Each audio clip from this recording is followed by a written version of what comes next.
Okay, welcome back. This is an original Tales First story about in-laws assuming they can do whatever they want.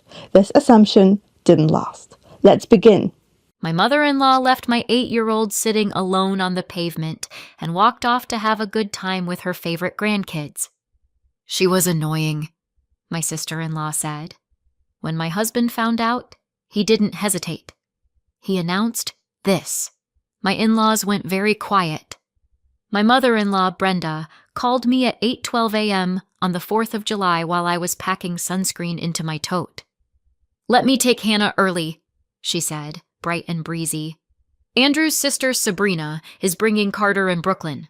We'll grab a spot by the bandstand before it gets crowded." Andrew looked up from the kitchen counter where he was cutting strawberries, waiting for my answer. Hannah, already in her red, white, and blue sneakers, bounced on her toes. I hesitated because Brenda liked to run things her way, but Hannah was excited to be included, and Andrew gave me a small nod like, "It'll be fine." "We'll meet you by the food trucks near the bandstand," I said, making it simple on purpose. Brenda laughed. "Perfect. We'll see you later." Hannah hugged me fast, then ran out with her little flag and her hair half braided. As the car pulled away, Andrew slid an arm around my waist and kissed the top of my head. "We'll be right behind them," he said. I told myself it was just a parade. I didn't know I'd just handed over my whole morning. By the time Andrew and I parked and walked toward Main Street, the air smelled like kettle corn and hot asphalt. The parade had already started. Drums thumping, a high school band blasting off key, kids darting between adults with sticky snow cones.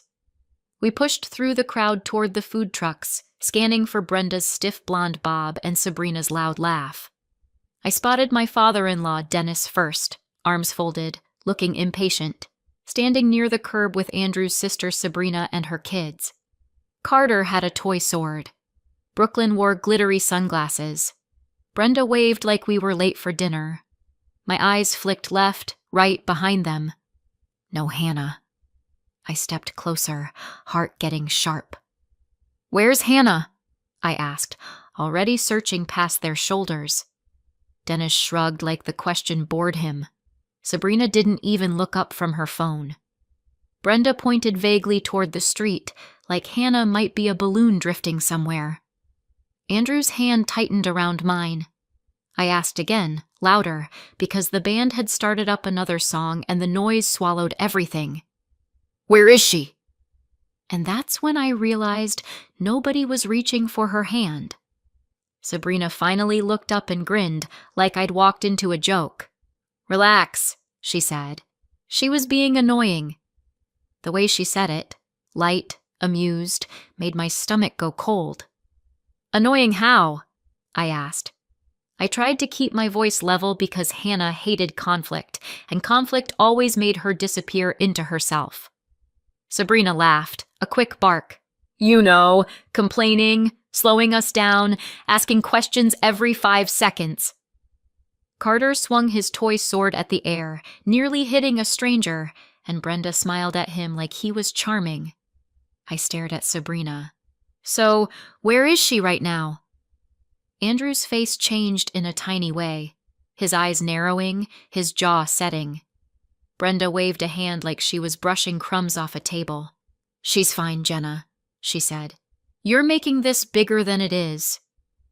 I felt my skin heat under the sun, and it wasn't from the weather. I scanned the curb again, then the gaps between people, then the side street behind the barricades. My daughter didn't have a phone. She didn't know where we were parked. She was 8 years old in a crowd of strangers. Sabrina's smile didn't move, but the stakes did.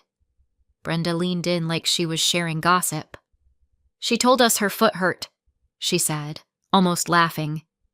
"Then she said she couldn't walk." She rolled her eyes. "It was drama, Jenna. She wanted attention because Carter and Brooklyn were excited." I stared at her mouth as she said it, like if I watched closely enough, I'd understand how an adult could sound so casual about a child in pain. "Her foot hurt?" I repeated. Andrew's head snapped toward Brenda. "What do you mean she couldn't walk?" he asked, voice low. Brenda shrugged. Kids exaggerate. If we stopped every time someone had a complaint, we'd never get anywhere. Sabrina smirked. She was doing that thing where she drags her feet and sighs like she's 40. Dennis chuckled once, like it was all entertainment.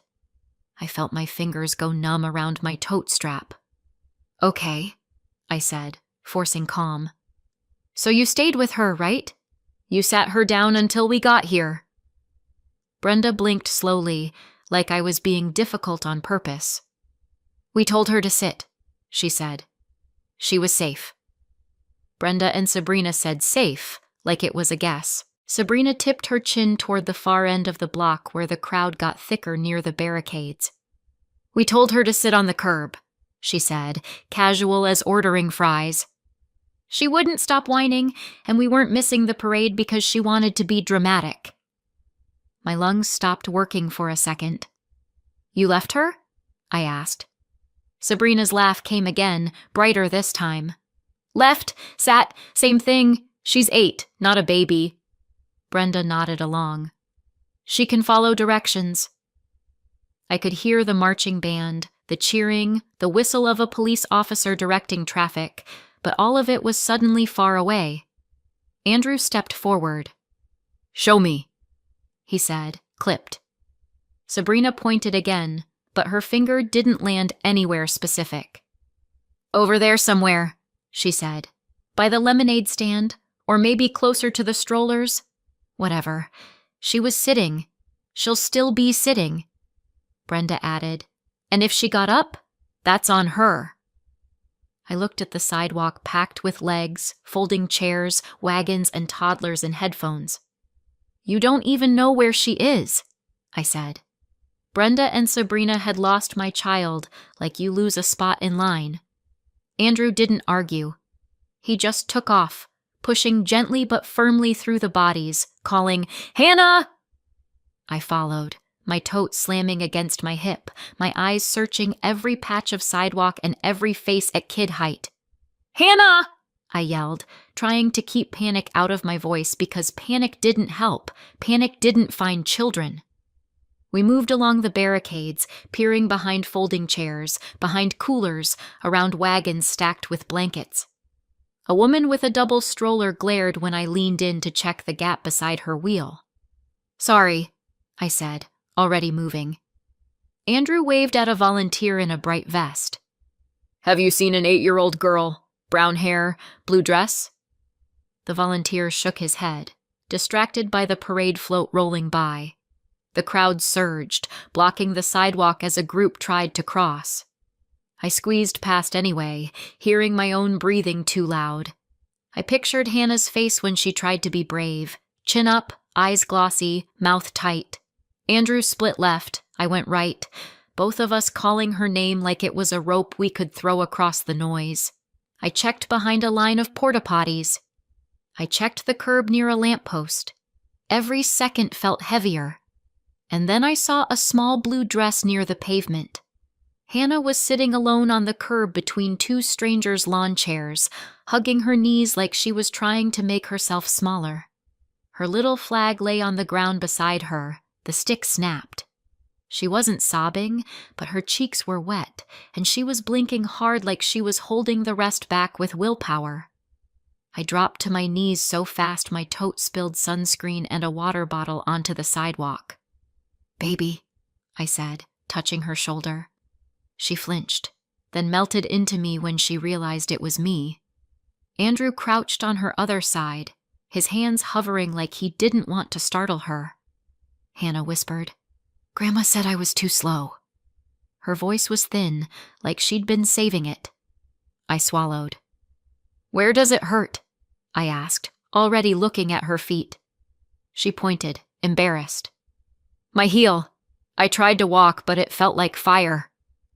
Andrew's eyes flicked to the crowd behind us, then back to her, scanning for danger like he could rewind time and place his body between her and everyone. I tugged her shoe gently, and she sucked in a breath through her teeth. The sock came off, and red hit the sunlight. Her heel had a raw blister the size of a nickel, split open and bleeding into her white sock. It looked angry and fresh, like it had been rubbing for hours. Hannah tried to smile through it. "It's okay," she said, too fast, like she was saying what adults wanted. "I can walk now."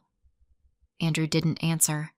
He slid one arm under her knees and one behind her back and lifted her like she weighed nothing. "We're leaving," he said, flat. I grabbed the scattered sunscreen and water and followed as he carried her through the crowd, shoulders squared, eyes forward. On our way back to the car, Brenda and Sabrina were still by the food trucks when we passed them. Brenda opened her mouth, probably to explain again. Andrew walked past without stopping. Sabrina called, "Oh my God, you're so dramatic!" Andrew didn't turn his head. In the car, Hannah leaned against my shoulder while I pressed a napkin to her heel. Andrew drove with both hands locked on the wheel, silent the whole way home. That night he didn't speak at dinner, didn't speak during Hannah's bath, didn't speak when I wrapped her foot and tucked her in. He just sat at the edge of the bed and watched her breathe. The next morning, Andrew finally broke his silence. I met Andrew a little over 2 years earlier through a mutual friend's backyard barbecue, back when it was just me and Hannah. Hannah was 6 then, and my whole life ran on school drop-offs and grocery lists. He didn't come in loud. He didn't try to win Hannah with candy or big promises. He just started showing up, helping carry chairs, refilling drinks, asking me normal questions like what I did for work and what Hannah liked to read.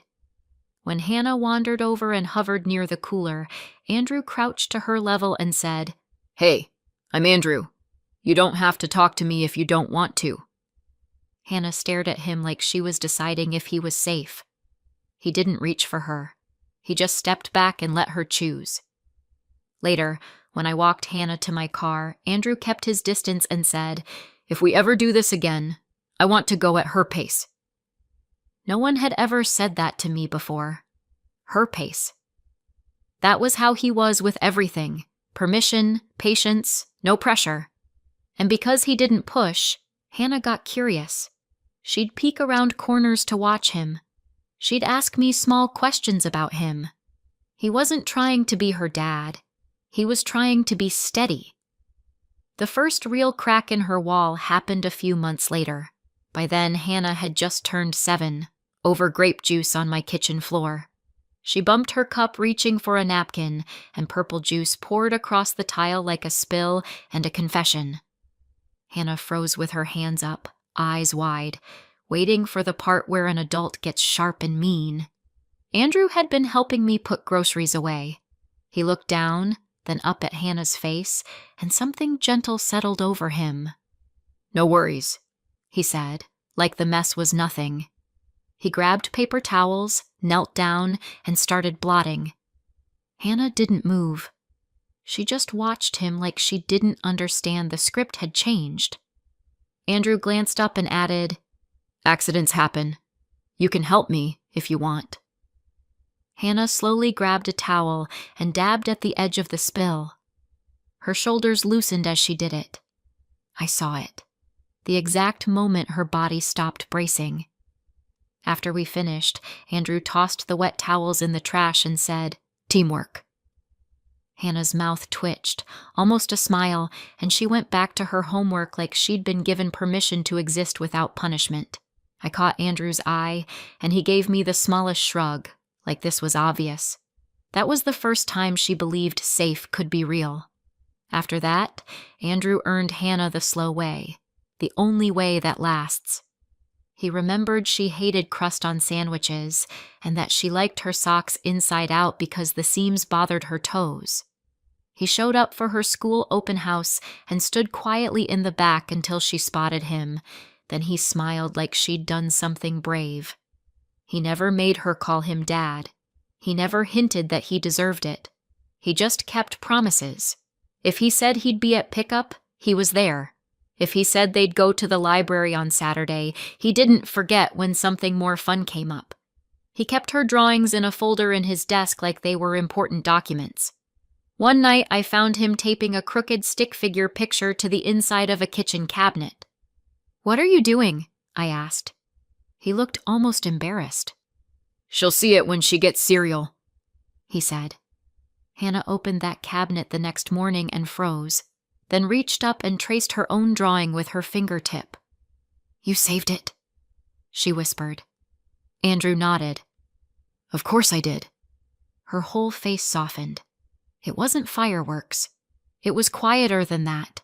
It was trust turning into routine. He built her safety one small promise at a time. The first dinner at Brenda and Dennis's house should have warned me the way storms warn you: air too still, smiles too tight. Sabrina was already there with Carter and Brooklyn, and Brenda practically ran to the door when we arrived. "There's my babies!" she sang, scooping Brooklyn up and kissing her cheeks. Carter got a fist bump from Dennis and a fresh cookie before his shoes were off. When we walked in, Hannah stayed close to my side, her hand tucked into mine. Brenda turned, looked Hannah up and down, and her smile thinned. "Oh," she said, polite like a cashier. "So this is your child." The words landed wrong. Your child, not our granddaughter, not Hannah, just a category. Hannah's grip tightened. Andrew cleared his throat. "Hi, Mom," he said, careful. Brenda kissed his cheek, then looked past Hannah again like she was furniture. At the table, Brenda asked Sabrina's kids about their summer plans, their favorite floats, their sports. Hannah tried once, quietly. "I like the drumline." Brenda nodded without looking. Sabrina snorted. "Of course you do." I kept my expression neutral because I wanted peace, because I wanted this to work, because Andrew loved his family even when they were sharp. In Brenda's house, love had a seating chart. Not long after that, the pattern showed itself in small, ugly ways. One afternoon at a family cookout, Hannah tugged my sleeve and whispered, "My shoes hurt." I knelt to check, and Sabrina's head snapped toward us. "Oh my God," she said loudly, rolling her eyes. "Here we go. Princess Hannah has a blister." Brenda chimed in from her lawn chair, sipping iced tea. "She's always got something," she said, like Hannah was a habit she didn't like. "Attention-seeking runs in kids these days." Hannah's face shut down instantly. She straightened up and said, "It's fine," even though her eyes had that wet shine again. Andrew came over with a plate of burgers and asked gently, "Do you want to change shoes?" Hannah shook her head too fast. "No," she said. "I'm okay." Later in the car, I told Andrew it bothered me. He exhaled and said, "They're used to Sabrina running the show. I'll handle it." But handle it became smoothing things over, redirecting, trying to keep the peace so holidays didn't explode. And Hannah learned the lesson Brenda and Sabrina kept teaching. Pain was inconvenient, and speaking up made you dramatic. By the time she turned 8, she didn't complain anymore. She just got quiet. By 8, my daughter was already training herself not to limp. Back home that afternoon, I sat Hannah on the closed toilet lid and ran warm water in the tub. I cleaned the blister carefully, the way you handle something that hurts just to look at. Hannah watched my hands like she was watching for a reaction. "I'm sorry," she blurted. "I didn't mean to slow them down." The words hit me harder than the blister did. "Stop," I said gently, keeping my voice calm on purpose. "You never apologize for pain." Hannah's eyebrows pulled together, confused like I'd spoken a different language. "But Grandma said," she started, then stopped herself like she wasn't allowed to finish. I dried her heel, put on antibiotic ointment, and wrapped it in gauze. "Your body tells you things," I said. "If it hurts, you say so. That's not drama. That's information." Hannah stared at the bandage like it was proof she'd done something wrong. "I should have just walked," she whispered. "No," I said, firmer. "You should have been helped." She swallowed and nodded like she understood, but I could tell she was filing it away as a rule she wasn't sure she was allowed to follow. When I carried her to bed, she said sorry one more time under her breath, like a reflex she couldn't break. She said sorry like it was automatic. Andrew was in the hallway when Hannah, half asleep, mumbled, "Grandma said stop making drama." She didn't know he was there. She thought she was just talking to me, admitting something the way kids confess in the dark. I felt Andrew's whole body go still behind me. I turned my head and saw his face, blank, controlled, like a door had shut. "Hannah," he said softly, stepping closer. "Can you say that again?" Hannah's eyes popped open, instantly worried. Nothing," she said, scrambling. I reached for her hand. "It's okay," I told her. Andrew kept his voice gentle, but there was something iron underneath. "What did Grandma say?" he asked. Hannah looked at me like she was asking if she was allowed. I nodded. She swallowed. "She said I was too slow, and stop making drama." Andrew nodded once, slow. "Thank you for telling me," he said. Then he kissed her forehead and walked into our bedroom without another word. When I followed, he was standing by the window, staring out at the dark street like he was watching something approach. He didn't rant. He didn't pace. He just breathed, measured. Andrew's face went blank in a way I hadn't seen before. The next morning, after Hannah went back to sleep with her foot propped on a pillow, Andrew set his phone on speaker at the kitchen table. I sat across from him, my coffee untouched. He dialed Brenda first, then added Dennis, then Sabrina. Their voices piled in at once. Brenda cheerful, Dennis gruff, Sabrina already annoyed. Andrew didn't do small talk. "You abandoned Hannah in a crowd," he said, precise. "She couldn't walk. You left her sitting on a curb alone." Brenda scoffed. "Abandoned is such a dramatic word," she said. Sabrina jumped in. "She was fine. You people act like she was kidnapped." Dennis muttered, "Kids need to toughen up." Andrew's eyes didn't flicker. "She had a bleeding blister," he said. "She told you she was in pain. You decided the parade mattered more than her safety." Brenda's tone sharpened. "We didn't know she was really hurt. She always says something hurts." Sabrina laughed. "She's always whining for attention."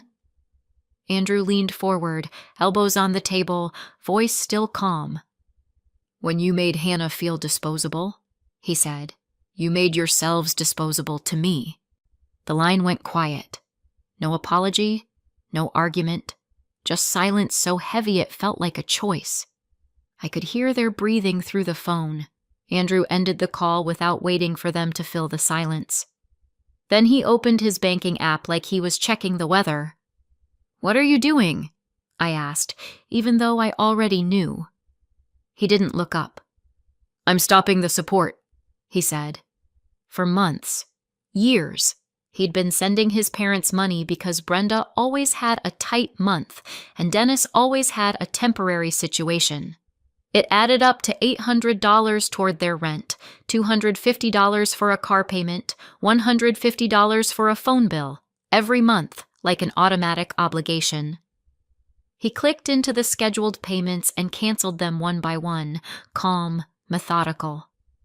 "Andrew," I said quietly, because cutting off family money felt like a cliff. He finally looked at me. "They left her," he said. "They don't get access to her. They don't get access to me." He didn't say it like revenge.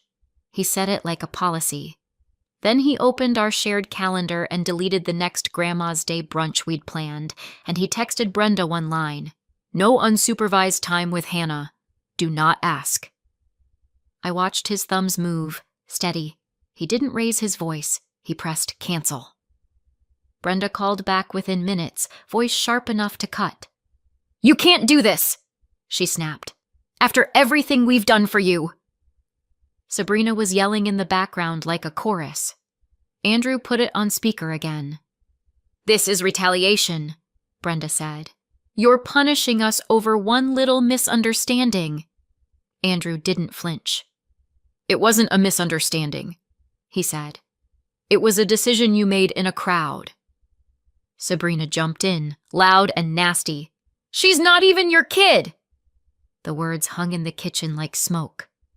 I felt my stomach tighten, not because it surprised me, but because Hannah had probably felt that energy every time Brenda looked past her. Andrew's expression didn't change. He blinked once, slow, and his voice went even calmer. "Watch me prove she is," he said. Brenda started to talk over him.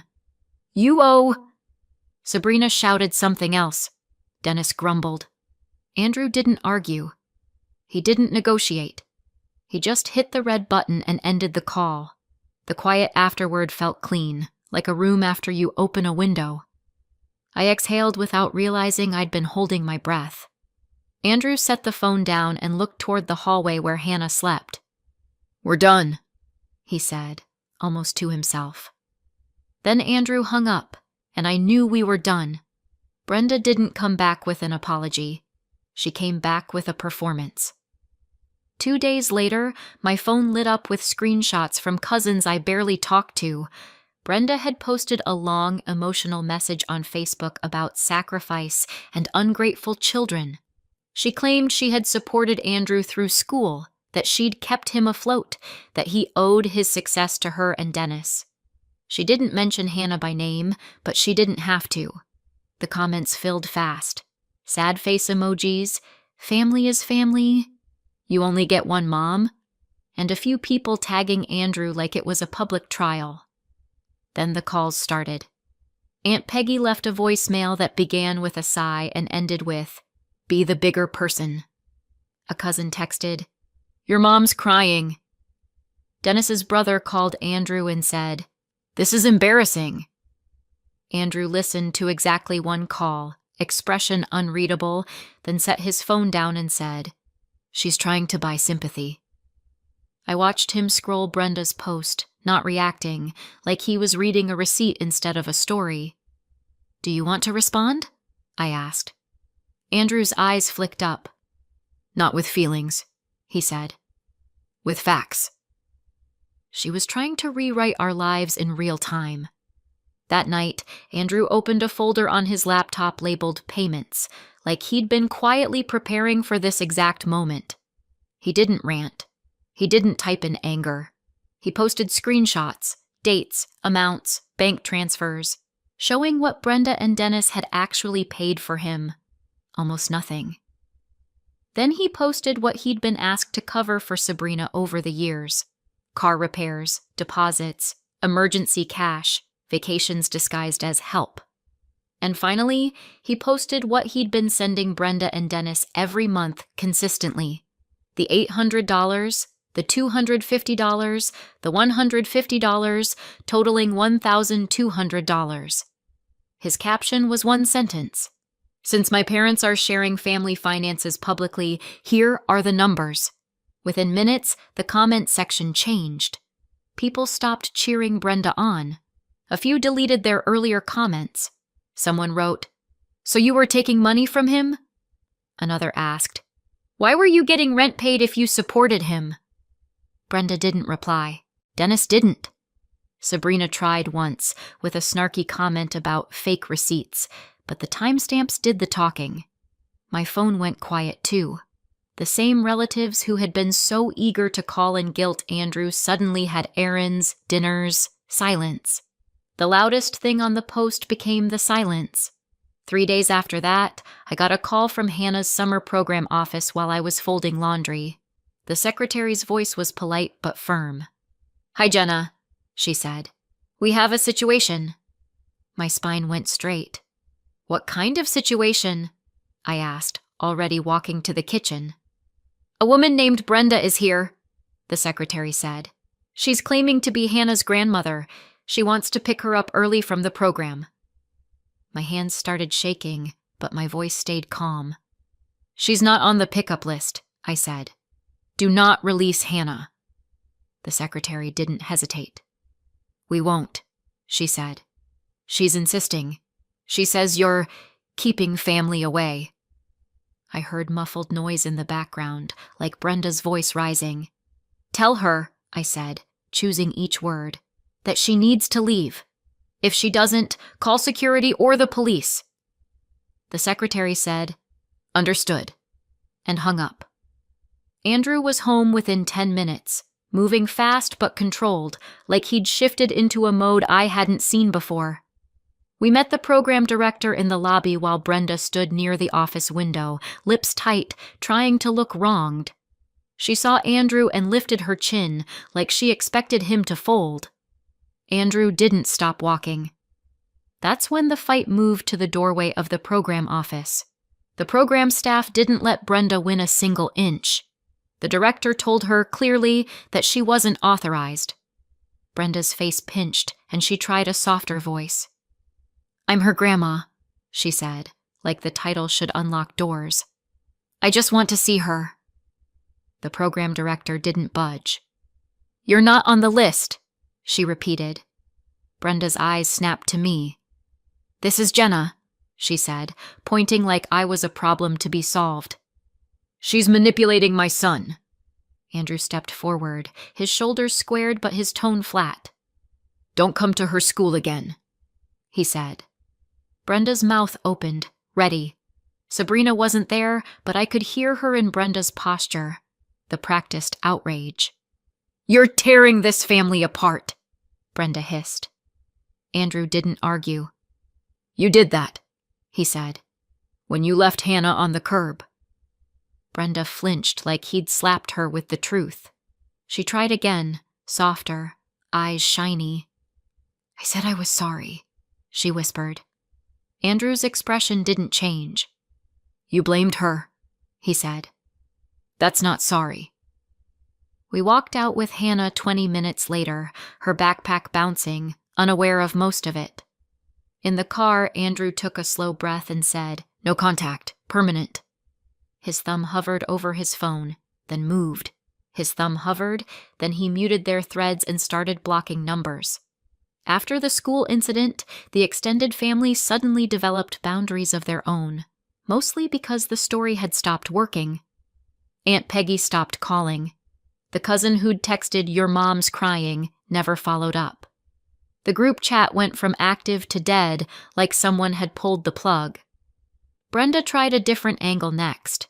Long messages that started with, I'm sorry you feel hurt, and ended with, but Hannah really does overreact. Every apology came with a hook. Every love you came with blame. Andrew didn't respond. He archived everything. When Brenda tried emailing, he filtered it. When Dennis tried calling from a different number, Andrew let it ring and then blocked it too. Hannah asked once, cautiously, Are we going to Grandma's again? Andrew crouched beside her and said, No, not anymore. He didn't say it like a punishment. He said it like a safety rule. Hannah nodded slowly, like she'd been waiting for an adult to finally choose her without qualifiers. That night, Andrew and I sat at the table and made a list of every place Brenda could try to push. School, activities, neighbors, and we tightened each one, quietly, methodically. It wasn't dramatic. It was maintenance.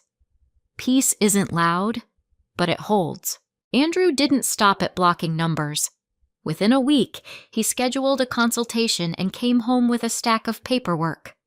Hannah's biological father had been out of the picture for years, and he'd already signed the consent forms. I'm going to adopt Hannah, he said, like he was stating tomorrow's weather. My throat tightened. You don't have to, I started. He cut me off gently. I want to, he said, and I'm doing it now.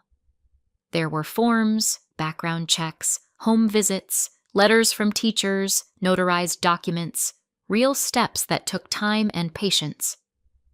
Hannah sat at the table coloring while Andrew filled out page after page, occasionally asking me for dates or addresses. At one point, Hannah looked up and said, Is this about Grandma? Andrew paused, then answered honestly. It's about you, he said. It's about making sure nobody can ever treat you like you're optional. Hannah stared at him for a long second, then slid a drawing across the table. Stick figures labeled me, Mom, Andrew, and a house with a big door. Andrew took it and tucked it into the paperwork folder like it belonged there. He wasn't just drawing a boundary. He was changing her future. A year later, we sat in a small courtroom in suburban Illinois with Hannah in a simple dress and her hair neatly combed. Her heel had long healed, but something else had healed too. Her posture, her voice, the way she walked into a room like she had a right to be there. Andrew wore a suit that didn't quite match his shoulders, and he kept smoothing the same spot on his tie like his hands needed something to do. The judge smiled at Hannah and asked her kindly if she understood what was happening. Hannah nodded, serious. "Yes," she said. The judge asked, "And what do you want to say?" Hannah looked at Andrew, then at me, and then she faced forward. "That's my dad," she said, clear as anything. Andrew's eyes shined, but he didn't crumble. He just breathed out slow, like he'd been holding something for years and could finally set it down. I glanced toward the back, half expecting a shadow, but Brenda and Sabrina weren't inside. They were outside our lives now, where they belonged. When the judge signed the final page, Andrew squeezed Hannah's hand, and Hannah squeezed back without hesitation. On the way out, Hannah skipped, down the courthouse steps. And I thought about that parade curb and how one cruel decision had rearranged everything. Was Andrew right to cut them off, or would you have done the same? Let me know in the comments and subscribe for more.